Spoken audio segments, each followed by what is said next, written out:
Welcome to Open for Business, the Gallatin Valley's only local business and consumer talk show featuring Tom Egelhoff, the Man Entrepreneur magazine radio called the leading authority in the United States for doing business in small town. Here he is, speaker, author, small business consultant, and Mrs. Egelhoff's favorite son, Tom Egelhoff. All right, welcome everyone. Open for Business. We air every Saturday live from 11 a.m. to 2 p.m. Mountain Time on AM 1450 KMMS in Bozeman, 1340 KPRK in Livingston, Montana.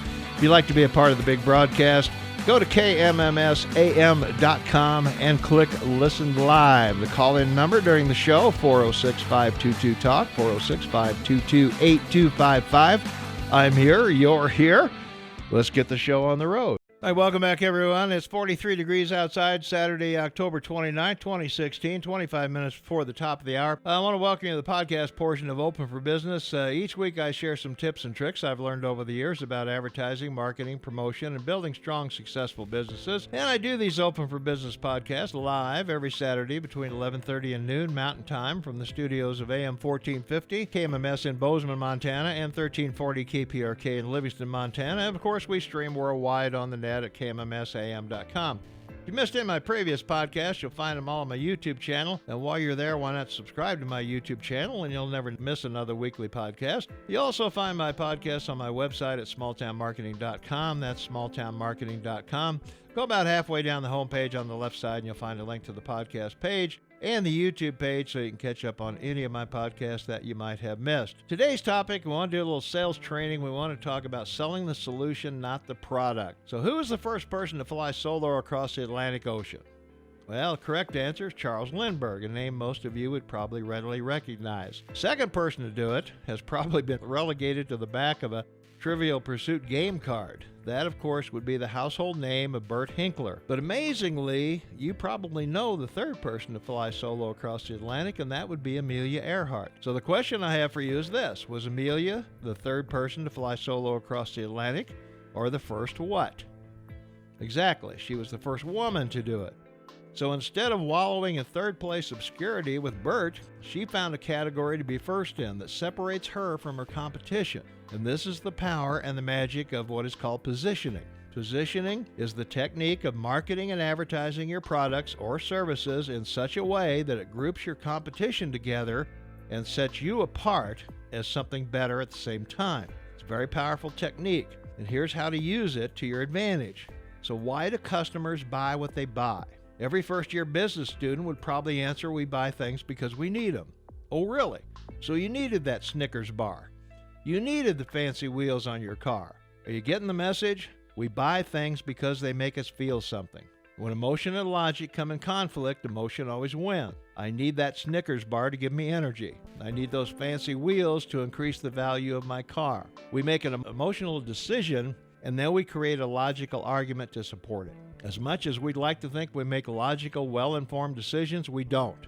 If you really believe that decisions are logical, then let's go down to the grocery store and you can show me the dead mouse and dead bird cat food. My cat really enjoys both. She brings them both to me on a regular basis. I think she'd be really happy if I popped open the can and there was a nice tasty mouse inside. That would be logical. But instead, shelves are packed with seafood catch and turkey and giblets cat food. That's emotional. I'm not going to buy a dead mouse in a can, no matter how happy it might make the cat. So how does all this tie into increased sales? When customers buy things, they're most often looking for the solution to a problem. The old find a need and fill it thinking. Positioning a solution to your customer allows you to solve the customer's problem and eliminate your competition at the same time. Now, you can do this by not only presenting the product solution, but a package solution that only you can supply. It might be a combination of products and services that your competitors can't deliver in quite the same way. They might be able to do something similar, but not exactly the same way you can.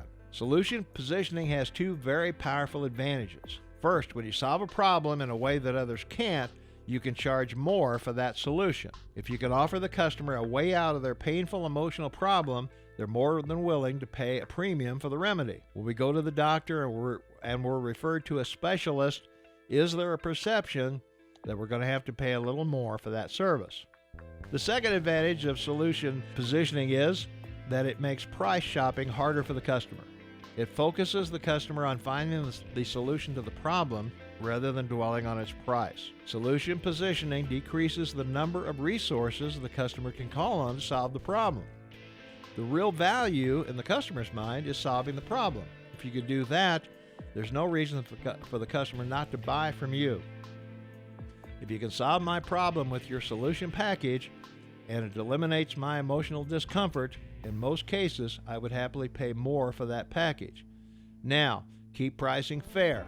Please don't misunderstand the techniques I've just described. I'm not suggesting that you take advantage of people or engage in price gouging or unethical pricing practices. I am suggesting that you create package solutions at fair prices that deliver value and quality to your customers that will keep them coming back to your business. Now think about the last time you bought something. Picture yourself sitting at home in your living room. Can you tell me to the penny what you paid for everything in that room? Unless you're the best record keeper and penny pitcher in history, I doubt that you can. Because owning the beneficial value of the product solve your problem, not how much the product actually costs. So what solution did the products in your living room provide to you? Would you have paid more for the same result? Carefully examine the products and services your business offers. Start by listing the customer benefits of each product or service. Then come back and try to list what customer problems those benefits solve. Which of your products or services provide the most profitable solutions? That's all customers are really looking for, a solution to their problem. If you can find the solution to their problem, then your products and services will always be in demand. And that's the podcast. If you missed any of my previous podcasts, you'll find them all on my YouTube channel. And please subscribe to my YouTube channel or on my website at smalltownmarketing.com. That's smalltownmarketing.com. Go about halfway down the homepage on the left side, and you'll find a link to the podcast page so you can catch up on any of my podcasts that you might have missed. So tune in each Saturday, and let's build successful businesses together.